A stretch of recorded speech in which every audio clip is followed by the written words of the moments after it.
Good afternoon. The Committee on Public Safety and Military Affairs is convening its amended April 6th committee hearing at 3 p.m. This meeting is being streamed live on YouTube.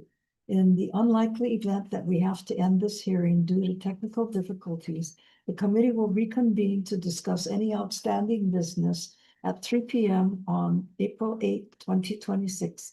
And a public notice will be posted on the legislature's website. Each testifier will be given 2 minutes to testify. If you have already submitted written testimony, please limit your time to highlighting important facts or standing on your testimony.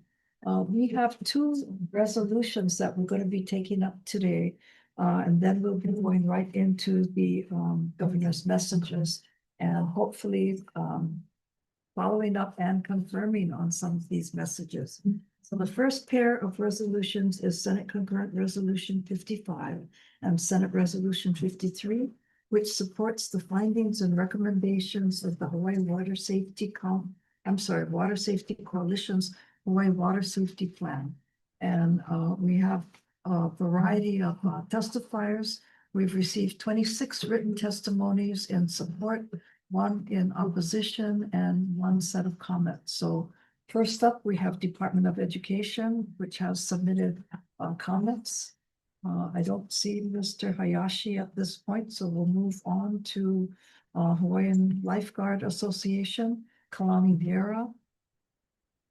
Okay, not testifying for Hawaii Water Safety Coalition, Kirsten Hermstad. Okay, next testifying for Snorkel Safety Study, Carol Wilcox. Okay, if not, we have Jessamy Town Horner on Zoom. Is she available on Zoom this afternoon? Not present on Zoom, Chair. Okay, next we have Aubrey Jones Owens, who is testifying in support. Oh, okay. Yeah. Okay, well, the next person on our listing was Allison Schaefer's. So we'll return to those that we have already called upon. And then Allison, you can start off the discussion and provide some of the background and context for study and this resolution. Sure, that would be my pleasure. Thank you so much. I'm a bereaved parent volunteer with the Hawaii Water Safety Coalition, and I'm the lead writer of the Hawaii Water Safety Plan. The plan was created for our coalition with more than 200 partners, government agencies, lifeguards, first responders, medical professionals, researchers, nonprofits, and cultural leaders. I donated my professional writing and project management skills to transform their expertise and data, mainly from the Department of Health, into a clear, actionable, and culturally grounded plan. Hawaii is only the 2nd state in the nation with a comprehensive statewide water safety plan, and it has received national recognition.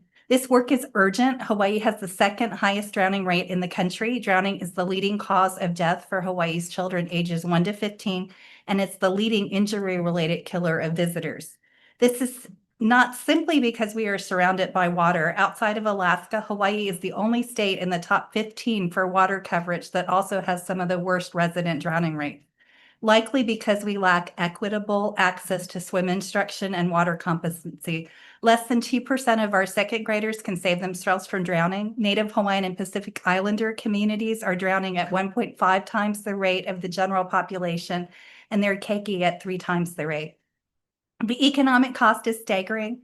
475 drowning deaths between 2019 and 2023 are estimated by the CDC to have cost nearly $4.75 billion before accounting for non-fatal drownings. I am here because prevention matters. In 2004, my 5-year-old daughter, Charlotte Sharkey Schaefer's, drowned in an improperly flooded detention pond.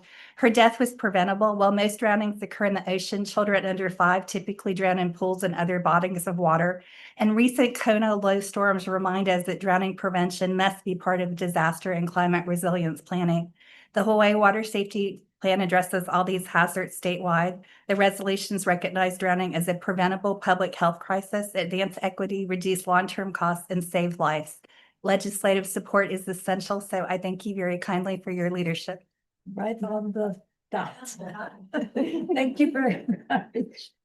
Okay, We will circle back to Kirsten Hermstead and Mr. Vieira, if you'd like to also come up at the same time. I'll sit in the low chair. Okay, welcome. Thank Please you. proceed. Aloha Chair, two chairs. Aloha, thank you for having us today. My name is Kirsten Hermstead. I'm the Executive Director of the Hawaiian Lifeguard Association. I have submitted testimony, and I think you guys have heard us testify before, but you heard all the stats from Allison, and they're shocking. And I think it's really important to note that this water safety plan, we've already put it to action. It contains recommendations on what we need to do to improve our situation here in Hawaii. And we're already working on those recommendations in partnership with government, with professionals, with community. And it's working. And so this is the perfect vehicle to move us forward. And recognizing it will allow us to access sources of revenue and create further partnerships with community and government to fix our problem. So we really appreciate your time and consideration for recognizing the plan for the important document that it is. Thank you. Yes, aloha. Sorry for tardiness. We just got off the plane. Aloha Chair and members of the committee. My name is Kalani Vieira, and I am the Operation Chief of the Kauai Ocean Safety Bureau and also the President of the Hawaiian Lifeguard Association. I've been serving our community as an ocean safety officer in Hawaii for over 30 years. Over the course of my career, I have responded to countless water emergencies, many of which were preventable. I've seen families devastated by drowning and near drownings that could have been avoided with better education, awareness, and preparation. The Hawaii Water Safety Plan would bring another education, prevention, and response into one unified strategy. It would help ensure our keiki learns water safety early, the visitors understand the risks of our ocean, and that our communities have the tools to prevent emergencies before they happen. Enjoying time in and around the water is a big part of our culture and in our daily lives. It's all our responsibility, our kuleana, to protect our communities, our keiki, and all who enters our waters. I humbly ask you guys support in this major. Thank you. Thank you very much. Anyone else? Questions? Okay. Go ahead. I understand that City and County of Honolulu also is embracing. Yes. Is this separate from what they have, No. or they joined the group? Yes. So the Hawaiian Lifeguard Association is a statewide nonprofit. Right.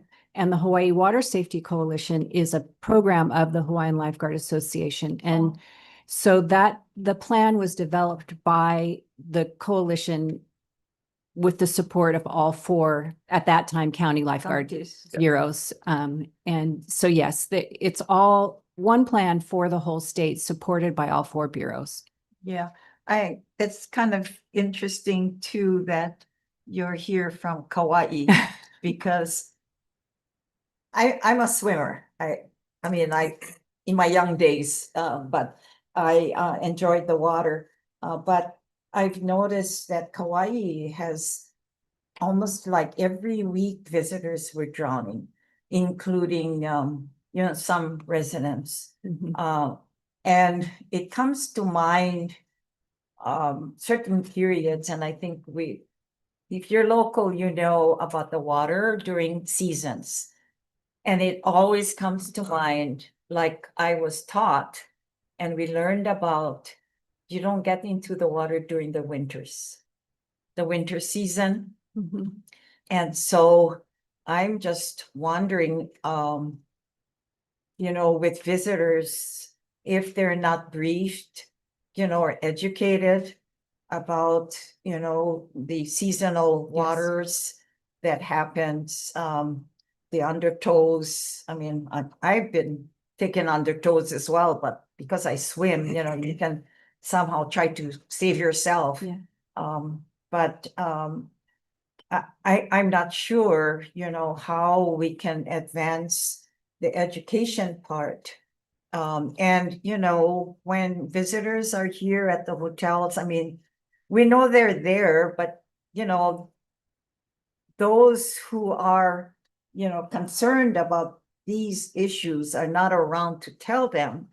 So perhaps maybe we can do an education marketing thing about pamphlets maybe left in the rooms, the hotel rooms throughout the state, and maybe have an opportunity to speak with HTA, you know, OHA, and somehow come up with some educational materials so we can kind of distribute it to the rooms on all the hotels Yes. and accommodations. I mean, I'm sure that's going to be costly, but you know, it's just something that, We're gonna leave this with you. This is the actual plan and has Yeah. all the valuable information, exactly what you've been talking about of how we can work together to yeah, make all those different. and it doesn't necessarily, I mean, that's costly. So, you know, I'm not sure how Well- that can be distributed, you know, to the hotel rooms. But at least some kind of educational, you know, pamphlet. Well, that's exactly what the plan addresses. So the back half of the plan is specific recommendations on exactly those types of Yeah. things that need to happen. And many of those things are happening already. In fact, Department of Health has a campaign that we launched on May 15th this year, talking about exactly what you're Yeah. doing with messaging for the visitor industry. Both the visitors themselves and the visitor industry professionals need training as Mhm. well so that they can direct people to the right way. So those types of things are already happening. Good. And that plan reinforces it and gives us a way to strategically plan exactly what you're talking about and to execute it. Yeah, and you know, we're in a different era nowadays, you know, there's climate warming, I mean, everything else is in the picture now that, you know, wasn't relevant, you know, Yes. as we all grew up, yeah. Yeah. So, okay, Yeah. but thanks for all you Thank do, you. you know, it's heartwarming, but yeah, it's too catastrophic to learn that visitors are dying and drowning and, you know, it's so sad. You know, they come here to enjoy and they're happy to be here and they're not going home alive. Yeah, Exactly. thank you. Exactly. Thanks for Thank all you. you do. Thank you. Thank you, And Chen. also Thank very you. sorry we were late. No, good recap on what has been done already. So is there anyone else who would like to testify on Senate Concurrent Resolution 55 and Chair, Senate we have someone Resolution- on Zoom. Great, welcome. Please identify yourself. Hi, my name is Jessamy Town Horner, and I'm testifying in support of the resolution regarding the Hawaii Water Safety Plan. Okay, And Thank you. yes, thank you. I stand on my testimony. I am here as an individual, but my background is that I'm a co-founder of the Hawaii Water Safety Coalition, and I come to this arena as a bereaved family member. I lost my husband, Mark, and my daughter, Mina, in July of 2016 at the Makapu'u tide pools, as noted in my testimony. And I've been working for almost 10 years now to get this Hawaii Water Safety Plan and this vision to have a leadership level support of drowning prevention and water safety so that we can have that interagency coordination that I believed would have made all the difference for my family, because there was not that directive to make sure that we can envision and see ways to prevent these tragedies by working together. So I appreciate you hearing this resolution and everybody else who's testified. Thank you. thank you very Thank much. you. We do have your written testimony, and so we appreciate your appearing on Zoom. Okay, is there anyone else who would like to comment on this pair of resolutions? Okay, if not, and Senator Inouye, did you have any additional questions? Okay, we'll turn to Senate Concurrent Resolution 59, which requests the governor to establish procedures to authorize certain healthcare professionals to engage in the practice of their respective professions in the state without a Hawaii-issued license during a state of emergency. And we have received written testimony from Molly Schmidt of American Red Cross. I believe she's going to be joining us on Zoom. Not Is she present on available? Zoom, Chair. Okay, we may be moving along at a rapid clip, so if you'll notify us if she does arrive shortly, then we'll turn to our governor's message nominees next. The first nominee is Governor's Message 715, submitting for consideration and confirmation to the Hawaii Advisory Council on Emergency Management. Gubernatorial nominee Juan Vigil for a term to expire June 30 on 2030. I don't believe we have any testimonies from the departments or Mr. Vigil. So is anyone in the room available to testify on Governor's Message 715? Okay, if not, anyone on Zoom? No one on Zoom, Chair. Okay, if not, we will turn to Governor's Message 730, submitting for consideration and confirmation to the Advisory Board on Veteran Services, gubernatorial nominee Janet Covington for a term to expire June 30, 2030. And I believe we have Ms. Covington available with us today. Yes, ma'am. Welcome. Aloha. Aloha. Aloha. I'm Janet Covington, and I'm the clinical supervisor at the Ohana Resiliency Center at Child and Family Service. It's a behavioral health clinic that specializes in behavioral health services for veterans, active duty service members, and their families. Welcome. Thank you. I'm so sorry. We did want to ask you if you would be willing to just run through some of the responses you provided to the committee. Yes, ma'am. Also to give both the public and the members kind of some insights into your experience and background. Sure. Well, I believe that my experiences are a little more unique for the board.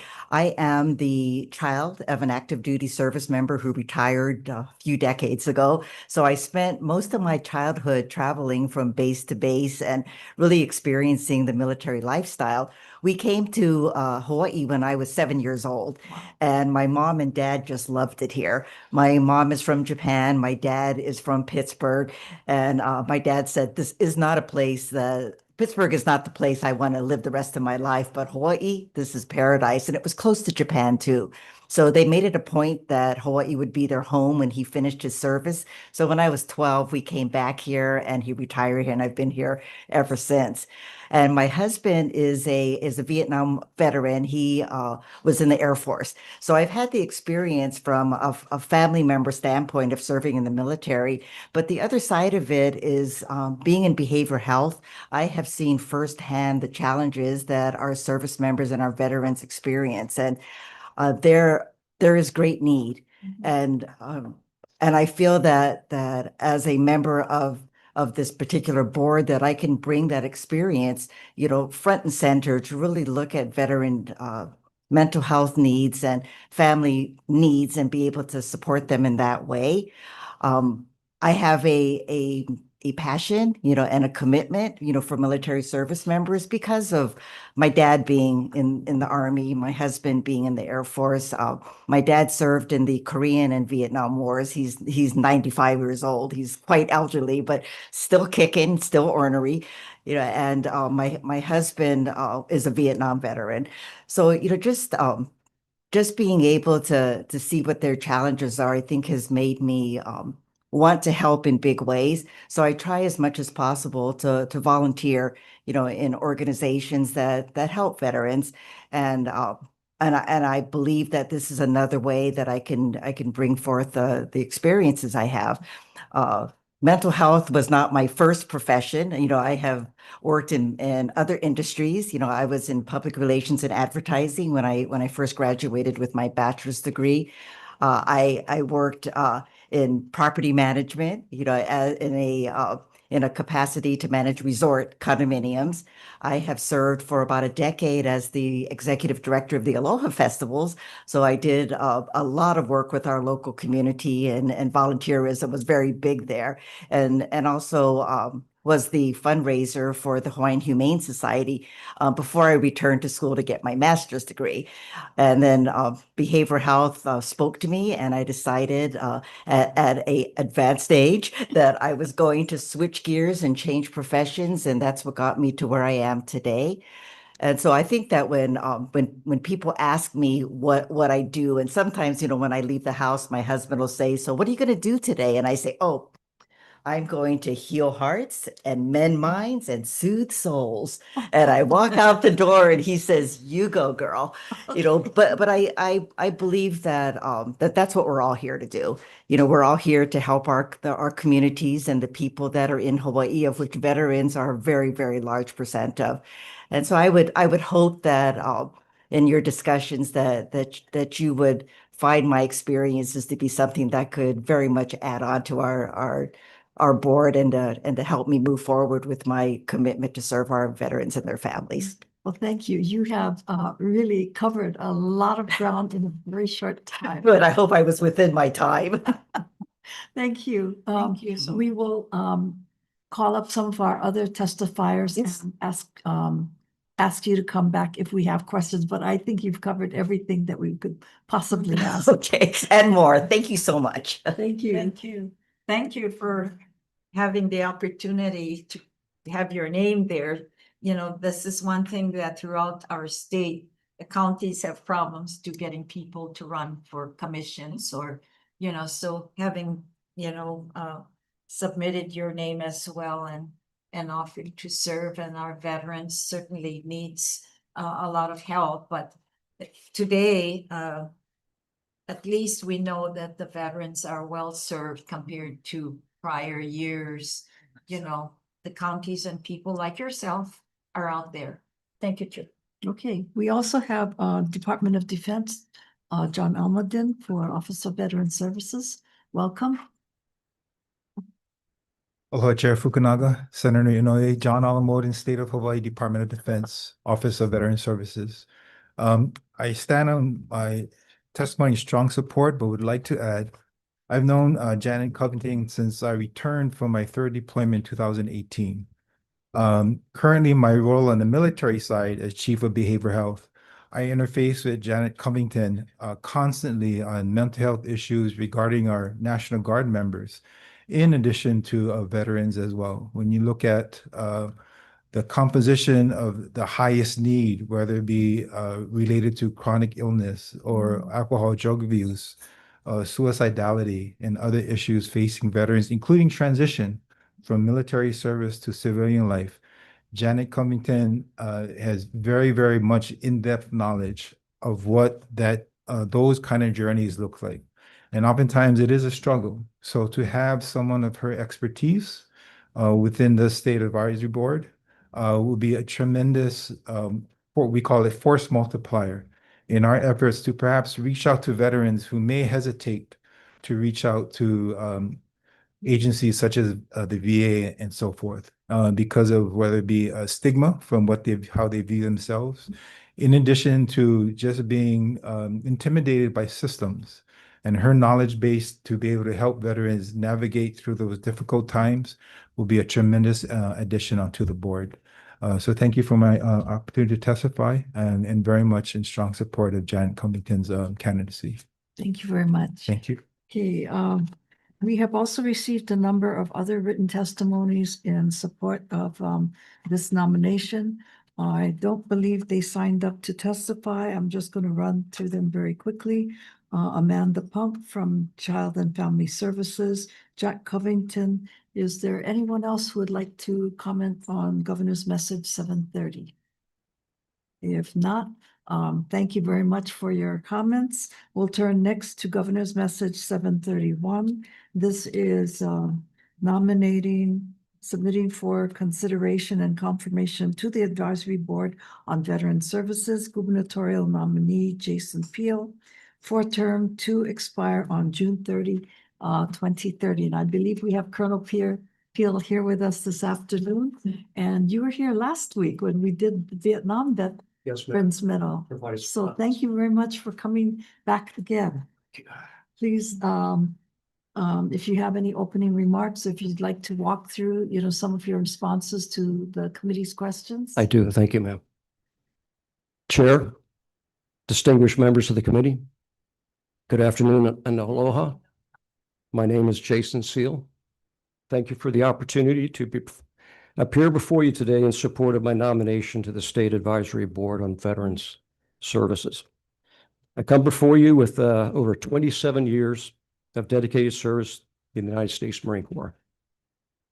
That career provided me with a deep experience in leadership, mission accomplishment under challenging conditions, and a profound understanding of the sacrifices made by our service members as well as their family members. Following my retirement from the Marine Corps and my transition to civilian life, I remain strongly committed to the veteran community here in Hawaii through my membership within numerous veterans service organizations. For several years, I served as an accredited service officer and assisted numerous veterans in successfully navigating their VA disability claims. After the devastating Maui wildfires, I worked directly with veterans in Maui who were impacted and helped them gain access to resources and support that they needed. I now serve as the commander of the Veterans of Foreign Wars Department of Hawaii, where I continue to advocate for veterans across our state. Additionally, I had the privilege of serving on the VA Pacific Islands Healthcare Systems Veterans Community Task Force as the executive assistant to the co-chair, Dr. John Henry Felix. In that role, I gained valuable insight into the interagency collaboration between private organizations, state agencies, and federal partners that is so essential to effectively supporting Hawaii's veterans. I am deeply grateful for the opportunity to serve our veterans in these capacities, and I'd be honored to bring this experience and dedication to the State Advisory Board on Veteran Services. Thank you for your time and consideration. Aloha. Thanks, Peel. If you'll remain at the table, we'll also call up John Almaden for his testimonies, and we'll give members a chance to ask any questions if they have some. Hello, Chair Fukunaga, committee members, John Almoden, Office of Veteran Services. I've known Jason Seal since my appointment into the OVS position 2024. And when you combine the ability for someone who's had long time service and still wants to dedicate him or herself into serving the veteran community, I mean, that's a combination that is very hard to find. When you look at those of us who served a while, once we, those of us, although I'm still in, those who have left military service, perhaps we just kind of want to totally be apart from anything military. But to his credit, he dove himself into really finding ways in which veterans can access the services needed. As he mentioned, he is a VSO, a veteran services officer.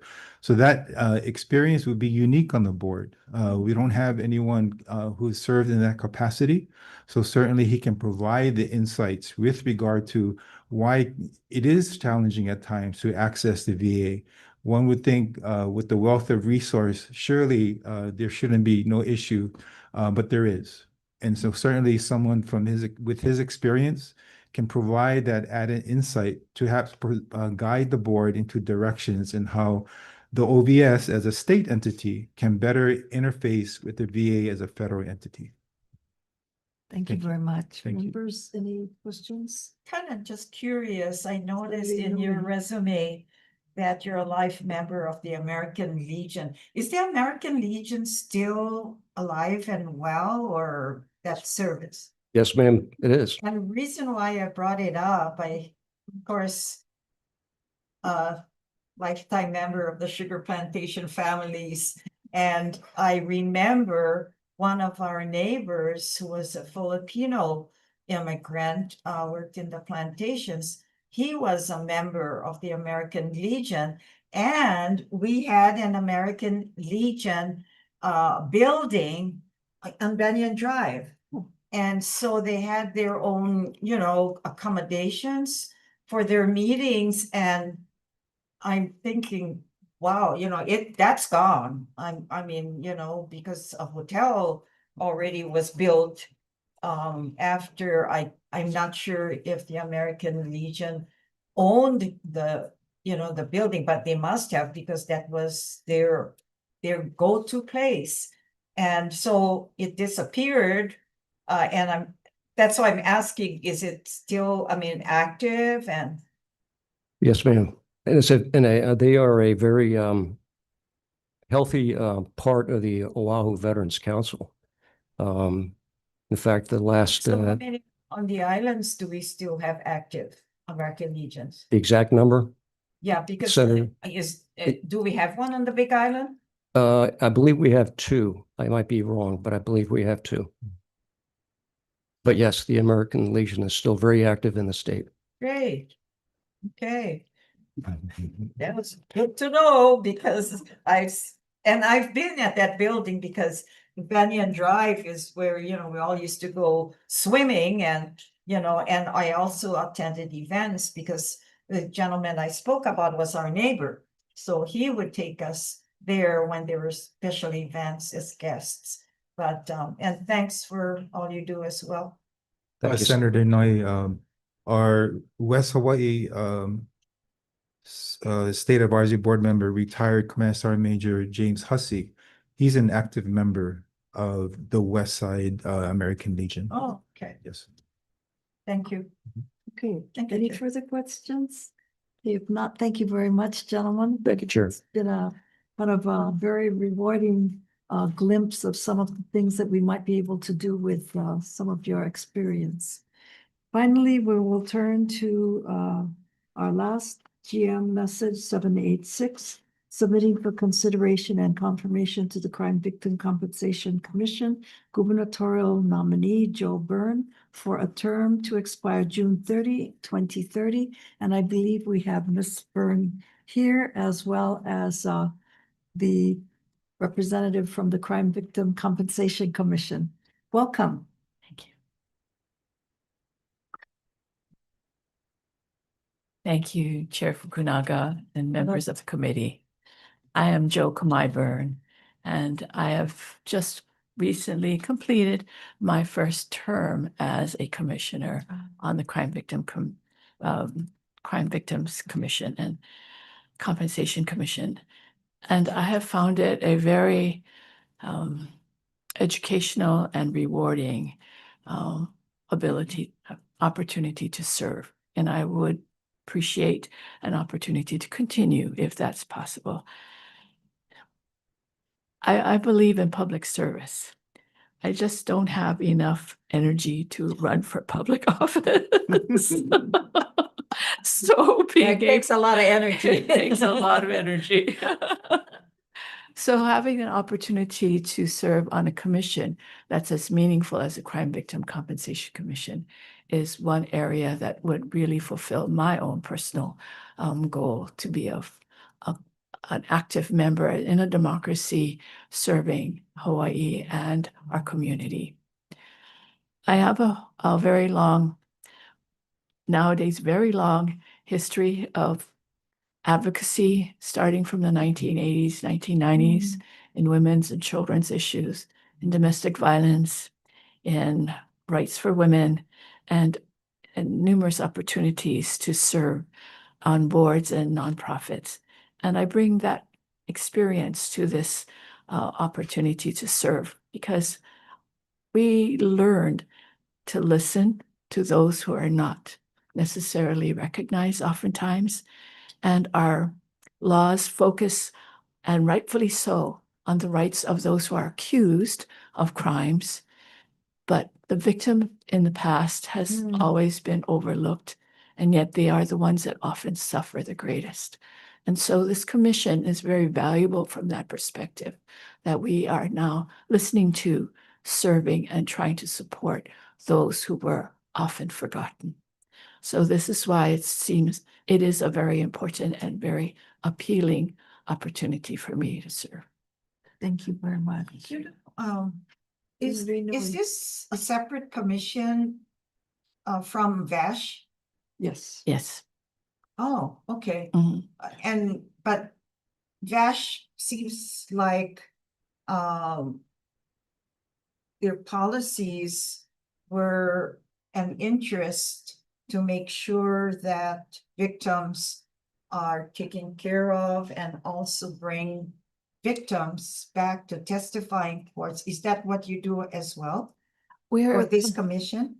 This commission is a little different from that perspective. The commission itself is mandated to offer compensation to crime victims for expenses they incur. And advocacy is supported, but not necessarily the focus of the commission. The commission's role really zeroes in on that financial support, which often is the bridge between real struggle and recovery and moving forward. So the lovely part of it is that this community binds together with other victim services Sure. so that it adds the additional element of financial support. So you also bring victims from out of state, right? Or It's- do you compensate them as well to come and testify if there's courts? Victims who have experienced crime here in Hawaii are supported in Oh, that manner. Yes. Okay. Reason I say that, but I volunteered myself with the VASH program on the Oh, Big Island. Nice. And Mhm. before I decided to come and do the people's work here at the Mhm, Capitol, mhm. don't have time anymore, but Yeah. whenever I could help, Yes.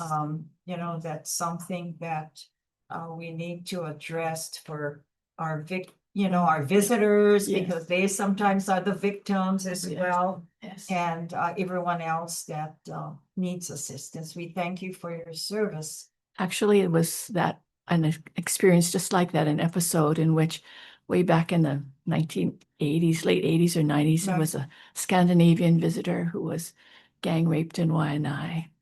And I think there were 8 boys who were acquitted because That sounds familiar. because the social styles of Yes. Scandinavia was a lot more moderate than the times in Hawaii, and they let them off because of that, focusing on the victim's behavior and history as opposed to focusing on what the boys' actions were. And that enraged me as a nice Japanese Sure. quiet girl to get up and do something. And it has been a motivating factor, voice at the table, and listening to those who do not speak up or have not the opportunity to speak up. Yeah. Okay, there's a Bernie that was very active in our community in Hilo. Is that related to you as well? Because Bernie is not a common name. No, my first husband, Desmond, was from England. So, and the only 2 kids are now living in San Francisco. So they're Thank you not so home. much. Thank you for all you do. I think you. So this program This is is under part of- who? This is part of Department of Corrections and Rehabilitation. It has been Oh. in existence for a long time. I think VASH was established through the Visitor Industries Assistance. And so Okay. they primarily provide a lot of the funding support, to assist visitors who are victims of Yeah. crime. But this was something that has been established in Hawaii law for at least 25, 30 years. I think it was during some of the very early days of sexual assault treatment center, as victims were oftentimes the victims of sexual assault. Yeah. Oh, okay. Was this established when you and I were serving here in the Yes. early 2000? Yes. Oh, okay, during our time? Yes. Well, I was here 10 years from 98 to 08. I left.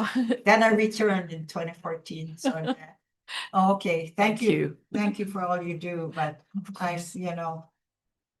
it's just wonderful that there's these programs that Yes. can help as Absolutely. many people as possible. Thank you, Chair.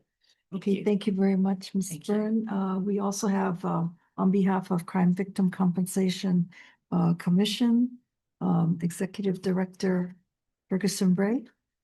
Good afternoon, Chair, members. Pam Ferguson Bray, the Executive Director of the Crime Victim Compensation Commission. I'll stand on my written testimony. I'm very, very grateful that Joe Myburn has agreed to be reappointed. She's been a really valuable member of the commission. Few people know that I think that when the senator was a representative, she joined with us, and I was at the Commission on the Status of Women. We fought to have a woman on this commission and and worked hard to make sure that it was victim-centered and trauma-informed. And so since that time, actually, Joe has been sort of a member of the vast coalition of victim service providers that work with VASH, who we work with a lot. They send us clients as well. So we're very excited to have her really a closer member of our Ohana to work with victims and to have her expertise and knowledge as we transform our program to be more victim-centered and more responsive to the community that we serve. So thank you very much. Thank you. Okay, that brings us to the end of today's agenda. Is there anyone else to testify on Governor's Message 731? Let's see, we will take a brief recess and then I believe we will, let's see, did we ever get the testifier on Zoom from the American Red Cross? No, we didn't, Chair. Okay, thank you very much. Recess.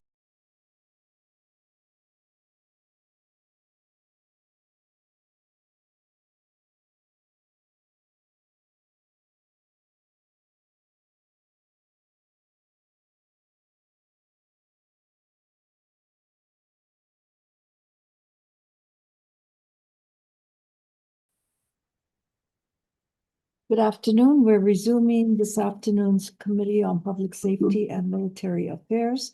We had two resolutions of which we'd like to recommend adoption. For the first tier, Senate Concurrent Resolution 55 and Senate Resolution 53, supporting the findings and recommendations of the Hawaii Water Safety Coalition's Hawaii Safety Plan. Recommendation is to pass this pair of resolutions in an unamended form. Any questions, comments? The work is really kind of continuing, so we want to encourage further work, especially as we have more emergency circumstances facing us. Okay, with that, Chair recommends passing in an unamended form. Acting Vice Chair Hashimoto, would you please take the vote? All right, SR 53, SCR 55. Chair's recommendation passed on amendment. Chair? I vote aye. Vice Chair is excused for this measure and all others. I vote aye. Senator Inoue. Aye. Senator DeCourt. Chair recommendation is adopted. Thank you very much.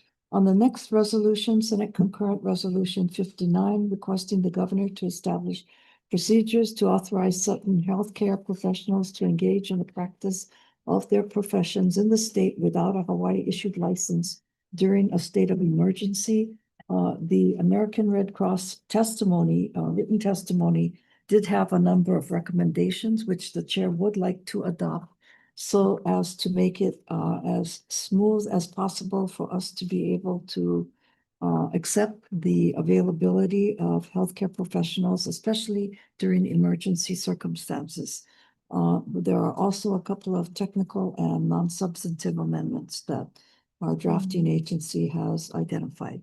Any questions, comments? If not, then Senator Hashimoto for the vote. SCR 59. Chair's recommendation passed with amendments. Chair?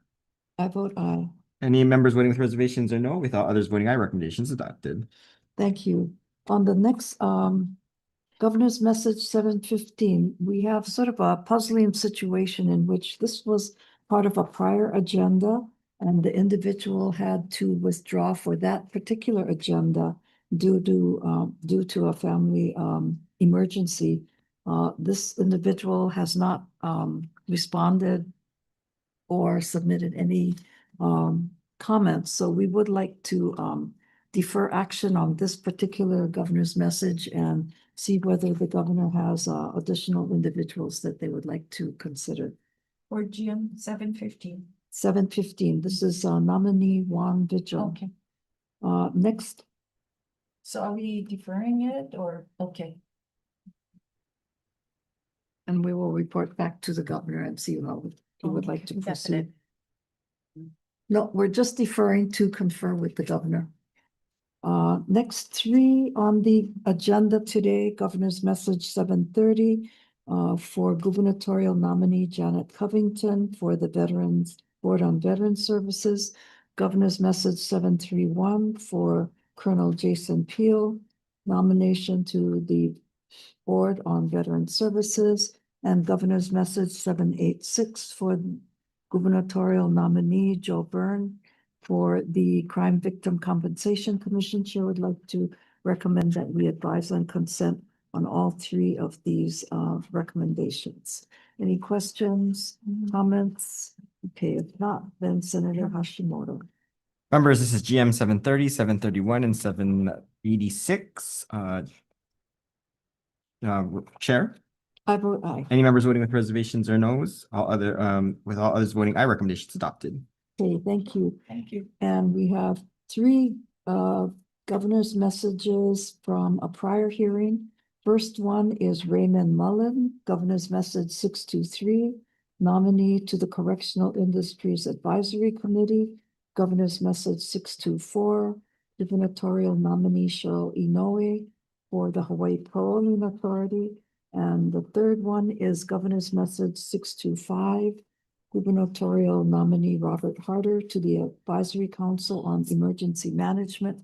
All three of these did submit responses to our questions and appeared during the prior hearing. So the chair would like to recommend that we advise and consent also on these three individuals so that we can take advantage of the expertise and experience that they bring to each of their boards. Okay. Any questions? Just for GM 624, sorry, I wasn't available at this hearing. The paroling authority is still three people on the authority. You know, they're total. But the question is this particular person from an island or it's not designated? It's not Can you designated. identify yourself and? I'm sorry, it's Gene DeMello Jr., the parole board chairman.